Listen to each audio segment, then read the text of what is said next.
আপু, আমার নাম মুনতাহা। এই ঘটনাটি ঘটেছিল আমার এক বান্ধবীর সাথে। আমার সেই বান্ধবীটি ক্লাস 6-এ পড়তো। একদিন গ্রীষ্মের ছুটিতে আমার বান্ধবী তার গ্রামের বাড়িতে বেড়াতে যায়। গ্রামের ঘরগুলো থেকে টয়লেট অনেক দূরেই থাকে।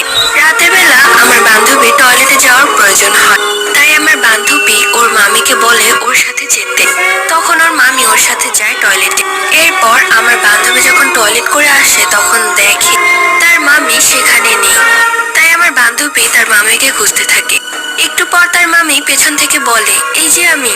এরপর ও যখন মামিকে নিয়ে ঘরে আসবে, কিন্তু মামি কোনো রকম ভাবে ঘরে আসতে চাচ্ছিল না। মামি বারবার বলছিল, চল ওই দিকটা থেকে একটু ঘুরে আসি। কিন্তু আমার বান্ধবীর বিষয়টা কেন যেন স্বাভাবিক মনে হচ্ছিল না। তাই আমার বান্ধবী মামিকে রেখে দৌড়ে ঘরে চলে আসে এবং যা দেখে তা এক কথা অকল্পনীয়। দেখে মামি তো বিছানায় শুয়ে আছে, তাহলে ওটা কে ছিল?